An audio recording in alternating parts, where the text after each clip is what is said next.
በሸገር ከተማ ኤካ ጣፎ ክፍለ ከተማ ነዋሪ የሆነው አበራ ደሜ ለዓመታት በመኖሪያ ቤቱ ግቢ ውስጥ በሁለት የወተት ላሞች ለአካባቢው ማህበረሰብ ወተት ሲያቀርብ ቆይቷል። ከዚህ ስራው ገቢ ቢያገኝም በሚፈልገው ልክ ግን ውጤታማ መሆን አልቻለም ነበር። ከ2 ዓመት በፊት የሸገር ከተማ ኤካ ጣፎ ክፍለ ከተማ ባደረገለት የመስሪያ ቦታ ድጋፍ ግን ስራውን ወደ ውጤት ቀይሯል። ከ2015-16 በኋላ መንግስትም ድጋፍ ያደረገን ሸገር ከተቋቋመ በኋላ በመንግስት ብድር ከሲንቄ ብድር በመውሰድ ከብቶቹንም በማሻሻል ያው ከአንድም ወደ 2 መጋዘን አሻሽለን ብዙ ድጋፍ ብዙ ገዛ ብዙ ምክር ያደረጉልን ነው። በዚህ ሁኔታ ነው ያለ ነው። አሁን ላይ በቀን ከ350 እስከ 400 ሊትር ወተት እንደሚያገኝ የሚናገረው አበራ ከክፍለ ከተማው ካገኘው ድጋፍ በተጨማሪ በትጋት መስራቱ ለውጤት እንዳበቃው ያነሳል። በየአመቱ በጣም ብዙ መሻሻልን ብዙ ለውጦችን ስላየውበት አሁን ሙሉ ስራዬ እዚህ ላይ ነው ትኩረት አድርጌ እየሰራ ያለሁት። ስራው የሚፈልገው ስራውን ወዶ የሚሰራ ሰው ነው። እኛ ወደን ደስተኛውን ስለምንሰራ በጣም በቃ ከመንግስት ብድርም ወስጄ ምንም በክፍያ በኩልም የቸገረኝ ነገር አንድም ቀን የለም። ከሚጠበቀው በላይ ትርፍ አግኝተን ደስተኛ ሆነን ነው እየሰራን ያለ ነው። በስራው ከራሱ አልፎ ለሌሎችም የስራ እድል መፍጠር ችሏል።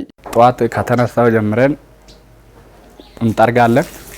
ከዛን ጎርቦ ምናምን ጠርገን ከዛ እናልማለን። አልመን በኋላ የሚበሉትን እንሰጣቸዋለን። በቃ በጣም በቃ በእውኑ በጥሩ ሁኔታ ያስብ ነው እየተሻሻለው ነው ከመጣው ጀምሬ ጥሩ እኔም በዚሁ የነሱ እድልም ይዤ በጥሩ ሁኔታ ከታተላለሁ ብዬ አስባለሁ። 5 ወር ሰርቻለሁ። በቃ በጣም አሪፍ ነው። ስራም አሪፍ ነው። ሁሉም ነገር ያለው እዚህ ውስጥ አሪፍ ነው። የሸገር ከተማ ኤካ ጣፎ ክፍለ ከተማ ግብርና ጽሕፈት ቤት ልክ እንዳበራ ሁሉ ሌሎች አርሶ አደሮች በከተማ ግብርና ስራ ተጠቃሚ እንዲሆኑ በትኩረት እየሰራ እንደሆነ ያነሳል። በተለይም የመስሪያ ቦታ ሼድና ሙያዊ ድጋፍ በማድረግ በርካታ አርሶ አደሮች ተጠቃሚ እንዲሆኑ ማድረግ ተችሏል።